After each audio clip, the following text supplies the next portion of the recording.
Oh yeah, New no, I mean it's real Transportation black. Secretary Pete If they had the Buttigieg one drop warned that rule, we should pump $1 trillion and more I think into fixing you're our about to go up, infrastructure. okay. Santita. You're He not says up other Thank already. you countries so like much. China Well, are doing this and No more, problem. if and he we calls had the one, that if a they had the threat one to our drop rule, collective future.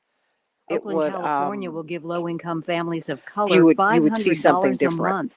This is AP News. You know, yeah, you would see something very Pope different Francis is in terms of cutting their the racial pay of Roman demographics. Catholic cardinals and some others Right. who work You at the know, Vatican. it's just AP it's a very correspondent Walter black Ratliff country, has and the this. people who are Pope poor, Francis is cutting the salaries for poorest people cardinals, there priests, are and the nuns who darkest work at people the there. Vatican by as much as 10%.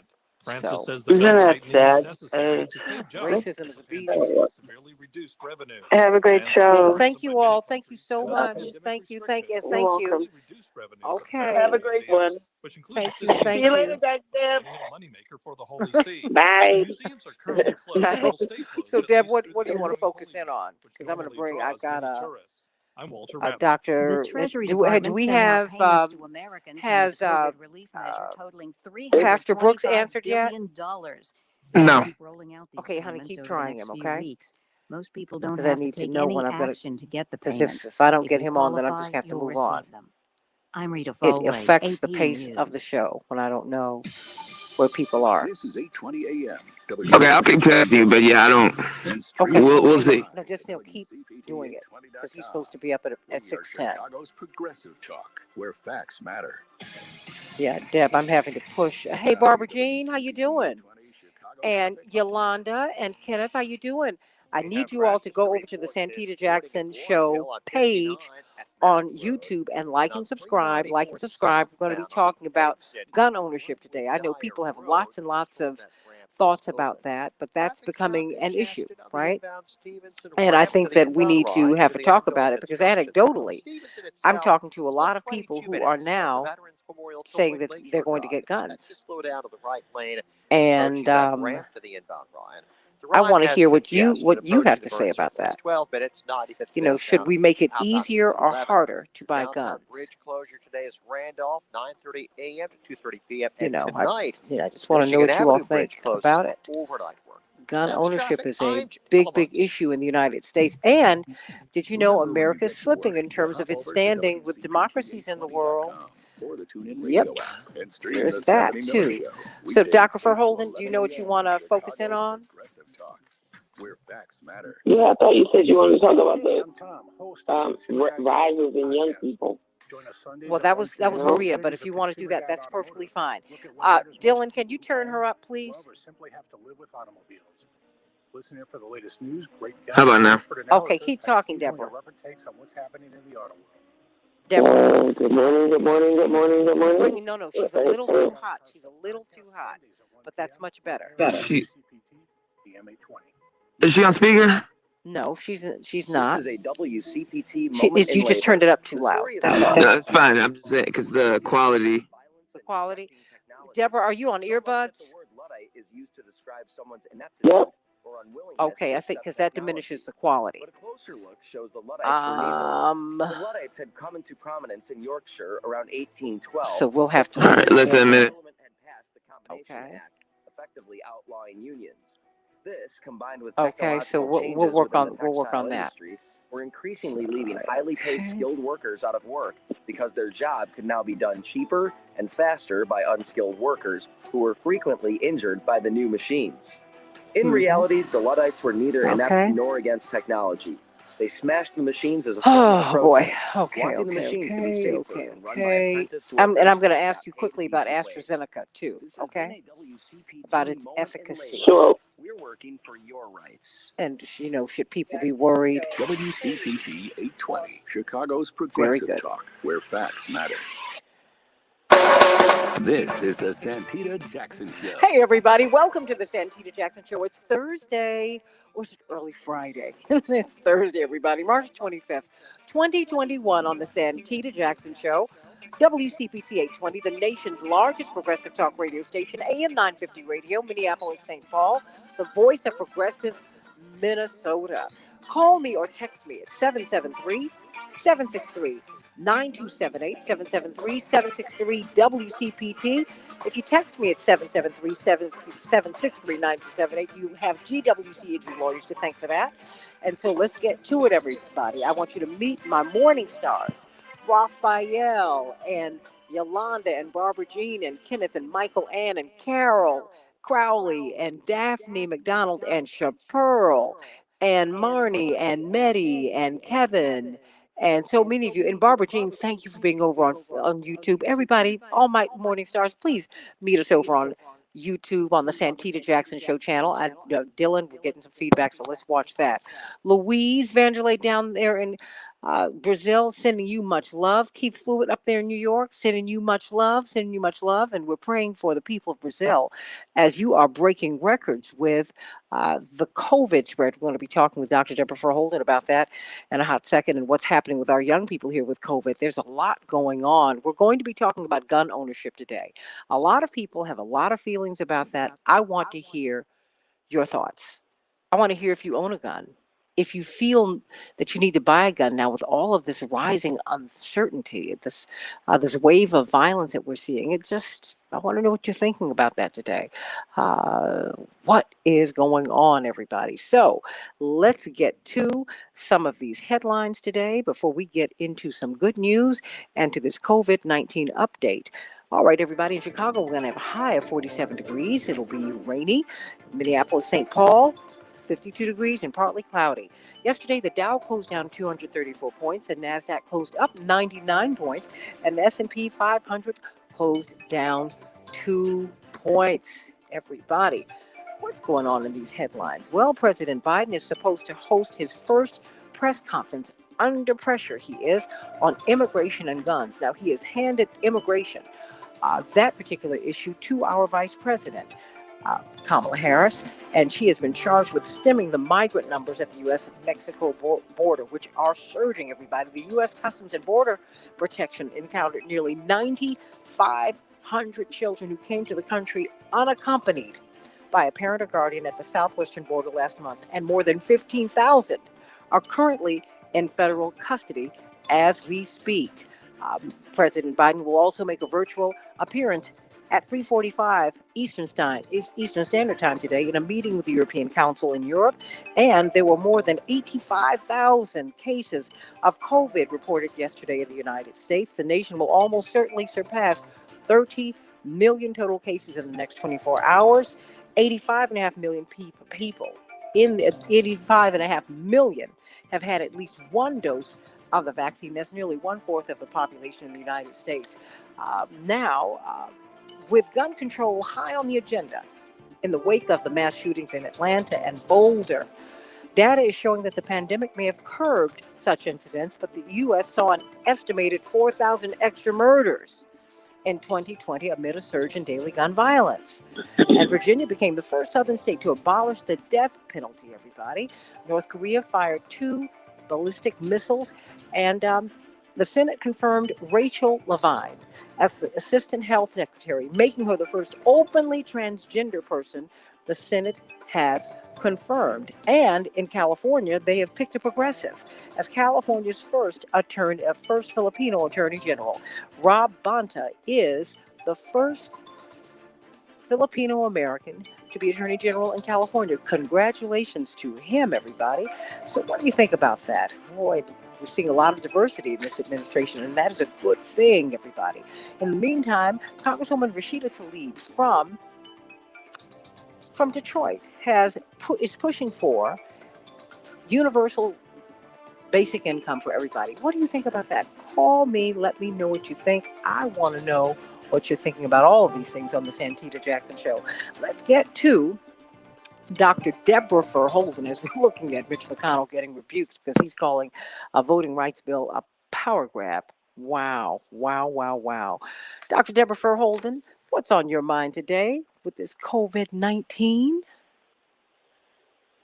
Good morning. Good morning. A couple things. We got some interesting things going on here. A lot of places all over the country are seeing big increases.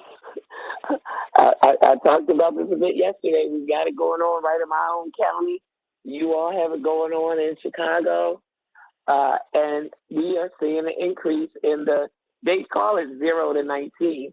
We actually break it down a little bit further and look at the 13 to 19 and then the 12 and under.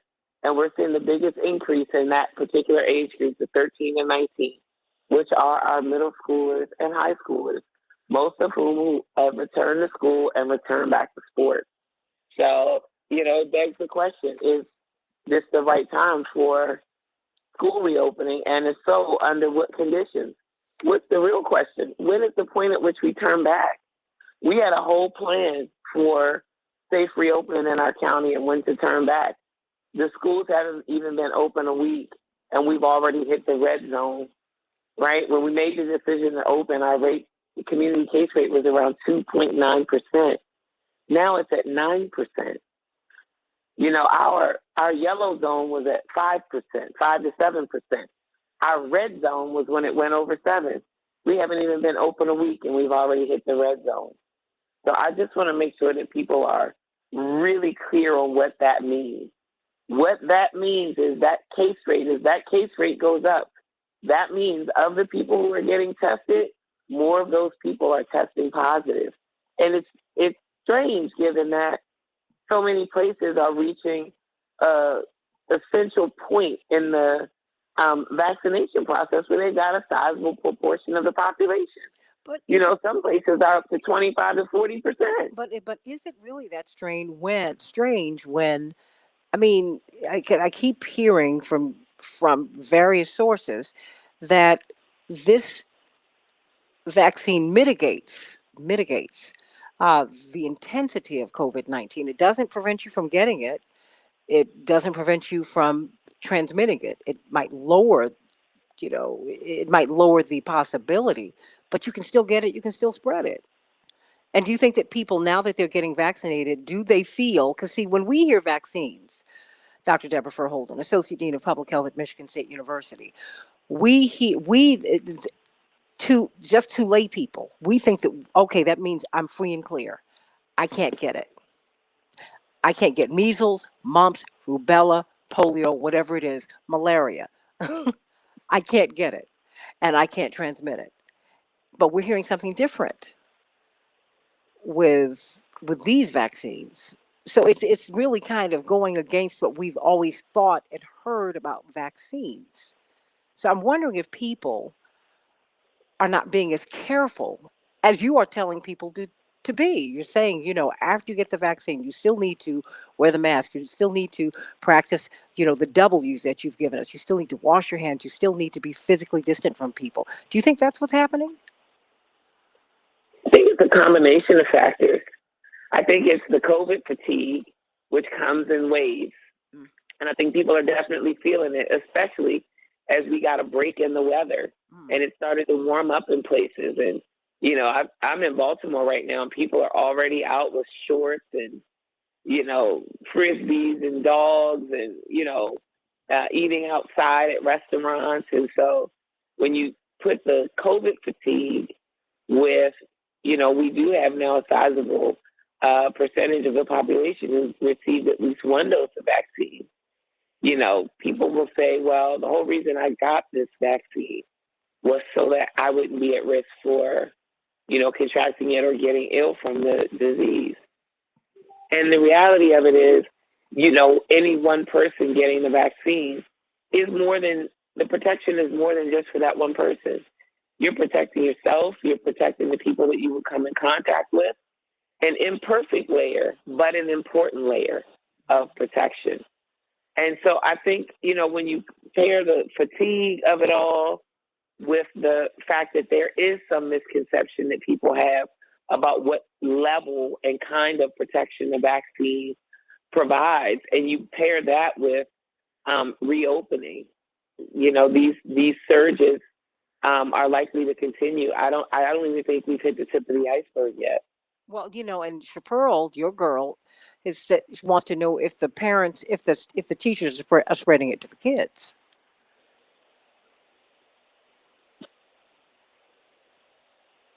Dr. Verholden? Yep. Oh, Chaparral wants to know if she just put this on the timeline. If the teachers are, she doesn't understand why this is being spread. She wants to know if the teachers are spreading COVID to the kids. It could be teachers and it could be students. It could be staff. Okay. I mean, here's the thing: if we don't have a good protocol for making sure that everybody in the connected to the school enterprise is protected, they also potentially serve as spreaders. How are kids getting to school? Are they taking the bus to school? Have all the bus drivers been vaccinated? Are there other people? You know, in Baltimore City, the kids take the city bus to school, and they take that city bus with commuters. I would imagine it looks very similar in New York City. You know, so the real distinction here is it's not just, you know, the teachers or the kids, it's everybody connected to that enterprise and everybody that's potentially exposed as the kids go back and re-engage. And so we're all And so connected again, this to is each why other here. You're saying. we're all connected to each other, and that's why these categories were so important. And the categories should have been linked to reopening and re-engagement. You know, teachers were not explicitly named up there in 1A and 1B. I believe they started to integrate them in 1C, but they need to be a priority. They need to be a priority so that every teacher that wants it has access to it before they're required to go back in the classroom. But you know what? I think, I'm going to have to, move everything around today because we got Pastor Darius Brooks. I want you to wait so we can get a word from him in about 3 minutes. I think, though, what this vaccine actually does, I think that there needs to be even more clarification. And what you just gave us about how we are in contact with each other, just in a myriad of ways, right? I think that we need to be very, very clear on what the vaccine does and what it does not do, and how vulnerable you still are once you have gotten these shots. Because people think, and I've heard people say it. The reason I keep driving this point home with you, Dr. Deborah Holden, brilliant epidemiologist, and we're so honored to have you every morning. People think that once they've gotten these shots, that it's like the measles, rubella, all the shots we got when we were kids, that you weren't going to get it. I mean, because that's what you're told. You're told when you get vaccinated, this is so that you will not get it. Now, you're a scientist, so you see this very differently. But to the average person, to the lay person, we're thinking that this has the same level of efficacy that these other shots that we've been taking since we were kids. Yeah, I mean, but and it's the goal, the big outcome that they're trying to provide with these vaccines is to prevent people from getting severely ill. Okay. You know, all of them have a major impact on preventing people from contracting the virus and spreading the virus. Okay. But the real, power of it is that if you do contract the virus, and the AstraZeneca has 100% efficacy against preventing severe illness and death. Okay. I mean, that's a game changer. It's a game changer. But you know what? You all need to tell people that, so that, because there is confusion. Because I keep asking you these questions because I am tired of getting into arguments with people. Dr. Deborah Holden, when people tell me, the reason they're not wearing a mask or they've pulled the mask down is because I got the vaccine. I'm like, didn't you hear? Did anyone tell you? Have you been listening? And because that's not, because you're giving us a fuller story. And so I don't want you to think, sometimes you'll say, I feel like I'm sounding like a broken record. You're not. You're really helping to underscore. It's like saying the Lord's Prayer. You can never say that enough. Yeah, sure. You need to hear it so it can begin to penetrate, because people also become very emotional about this. Very emotional. When you ask people to mask up, it's become very politicized. And now we are reopening, for good or for ill, even though you have said, hey, we're doing it too soon. I got 2 minutes before we bring up Pastor Brooks. What do you want us to know today? Well, look, the reopening is a little too soon and a little too unthoughtful. we're going to have to figure out what our re-engagement is going to look like. It just, in most places, there wasn't a plan, and it's odd when we end up reopening and then what was predictable happens, and 3 weeks later, the community case rate goes up. So then the question becomes, what do the data tell us about how we can better solve this problem without being, this feels like Groundhog Day. We make some strides, things get better, then we go back to, we reopen things, we send kids back to school, we did, then the rates start to go up, then we've got to close things down tight. It really does feel like Groundhog Day. Well, and people are so confused now. Yeah. I'm going to replace your face, Bill Murray's face, with yours. I don't want you to think that it's Groundhog Day and that your efforts are for naught. They're not. Because every day you're penetrating. You're helping people to understand what these shots do and do not do and what you must continue to do. Because you've been telling us about taking care of our health, all of that. These things are very important. And Dr. Deborah Verholden, you're talking to people every day and you're saying the same thing every day. I know it's working. Believe me. You know this because people are reaching out to you, getting clarity. You know that. So I don't want you to feel like it's Groundhog Day. I don't want you to feel like your efforts have come to naught. Stay right here so we can get some good news from Pastor Darius Brooks, Grammy Award-winning psalmist, songwriter, producer, of course, from the Tommies, and of course, the pastor of Grace Central Community Church, just outside of Chicago. Pastor Brooks, these last 5 minutes belong to you. Good morning, good morning, good morning. I'm listening to you guys, and of course, Santita, I'm always enjoying your show. It is amazing, great, informative. It's very informative, like the vinegar thing, and I like what you shared with her, that we have to talk about it. One of the most important things I'm learning and observing, period, is how people, they don't know how Okay, to Pastor do Brooks, it. we can't hear you now. Can you hear me? Yes, now we can. Hello? Okay. One of the most important things about what I'm observing is people don't know how to be themselves or simply individuals, how to make their own decisions and choices. As you were saying that you're getting tired of just so much crazy information out here. And Santita, it's so true. But one should never, they make the biggest mistake when they underestimate who they are and how your heart is supposed to guide you in making decisions and choices. Listening to your heart, which is simply how you're being you, should never, ever move forward without having a peace about what you do. You should never move forward in any area of your life, mentally, physically, emotionally, financially, spiritually, socially, culturally, verbally, sexually, professionally, personally. You should never go forward without having a peace about your choice. Because each voice is different and each voice is valid. But the voice that you're supposed to listen to through it all is the voice that God gives you to you. Because timing is everything with God. I was teaching the other day that you have to hear God so awesome for you that you don't rush. And there's a scripture that says, be anxious for nothing, which simply means don't be in a rush. And I have to understand that for me. And that you are a believer, you have to understand that for you. And then there's another situation where we can't be too slow in the book of Ecclesiastes. There's a time and a season for everything. Okay, this is the time to move. Get up out of there. And you got to understand when you need to move. The wonderful thing about God, when you listen to your heart and follow your heart, if you slow down when you're supposed to, you'll miss misfortune. If you pick up when you're supposed to, you'll miss misfortune. And here's how God has it designed. When you hear God, when you need to move, how he wants you to move, watch this, you'll always be in the right place at the right time.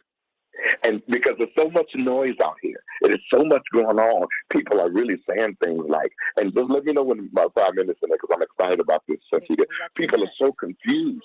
Okay, people are so confused about everything. It's like they're not using their own thoughts. I believe in my lifetime, within my dash, from 1963 to God forbid, whatever day he called me, there's a purpose in why I'm here. Meeting Santita, meeting your dad, doing Grace Central, with my family, the first daily Deborah and Dasha.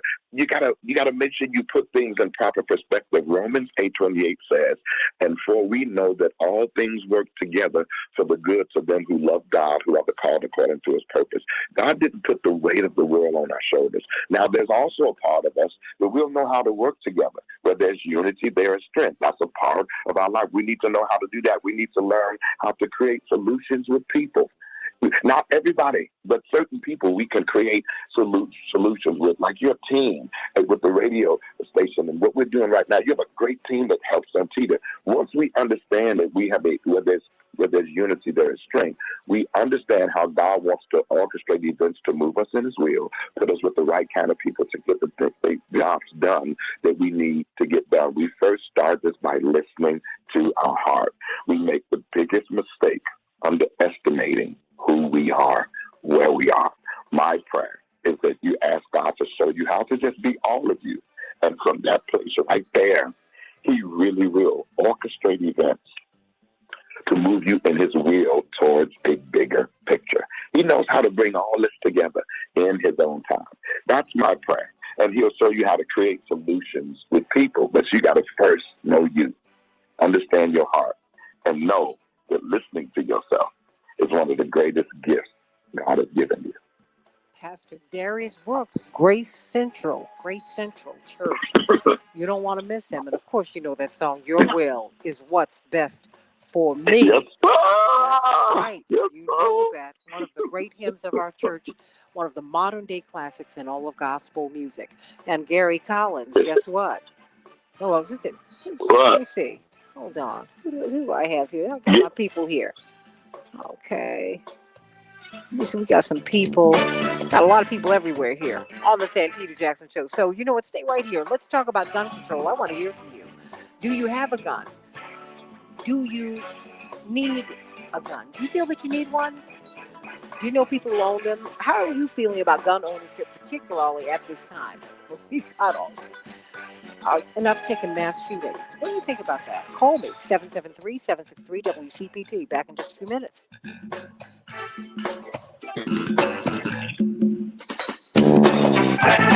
Joan Esposito, live, local, and progressive on 820 AM. WCPT Willow Springs is powered by ComEd. If you need help with your bill, call ComEd at 800-Edison-1. Mickey is here. I am calling Dr. Yeri. Can you send me Fancher's number as well? Okay, no. I told you if we don't get Jonathan Jackson, we'll bring him on.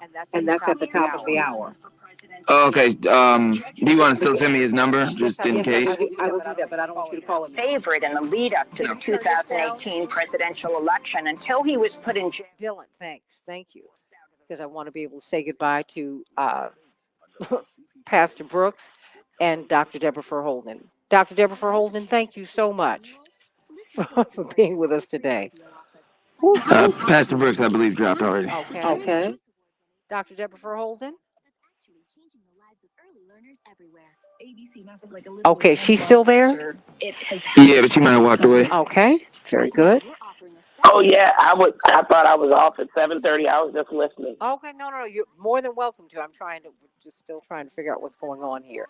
So, but it's good to hear your voice. But you're not saying, believe me, you're not talking into the wind. You're helping people get clarification. You know, and you're on the radio, so no one can argue back with you. They could probably talk to the radio or whatever it is.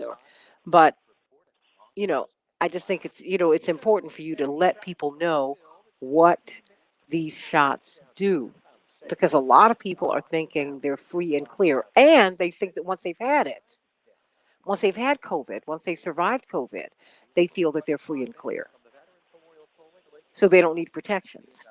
There's a lot. There's a lot of that out here. I've just bumped into it, Deborah, anecdotally, and it's been like, whoa. I told you I was standing in line getting some food, and this man turned to me because we were in a grocery store, Deborah, and his mask was down under his chin. A young guy, And I said, young man, sir, this is when I become the elder. I said, honey, you need to lift up your mask so that you can be protected. He said, oh, I've already, and he waved his hand. He waved his hand at me. He said, oh, I've already had it. He said, so I'm straight. I said, actually, you're not. He said, oh, yes, I am. And the way he said it, I had to back up. I said, just make sure that you check, okay? Because I don't know, if it works quite that way.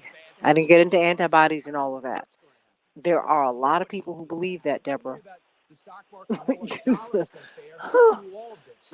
Oh, yeah, I'm telling you. I'm telling you. So, you're not crazy. And you're not like, oh my gosh, I feel like Groundhog Day. No, you're not Bill Murray. No.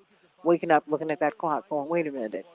It's March 25th one more time? Mm-mm. No, trust me. So, so there's that. We have Dwight McKee. Yes, Dr. ma'am. Oh, wow. And he sounds nice and bright and clear. You got Dr. Deborah Holden right there. Hey, Dr. D, how you doing? Another Dr. Great. D.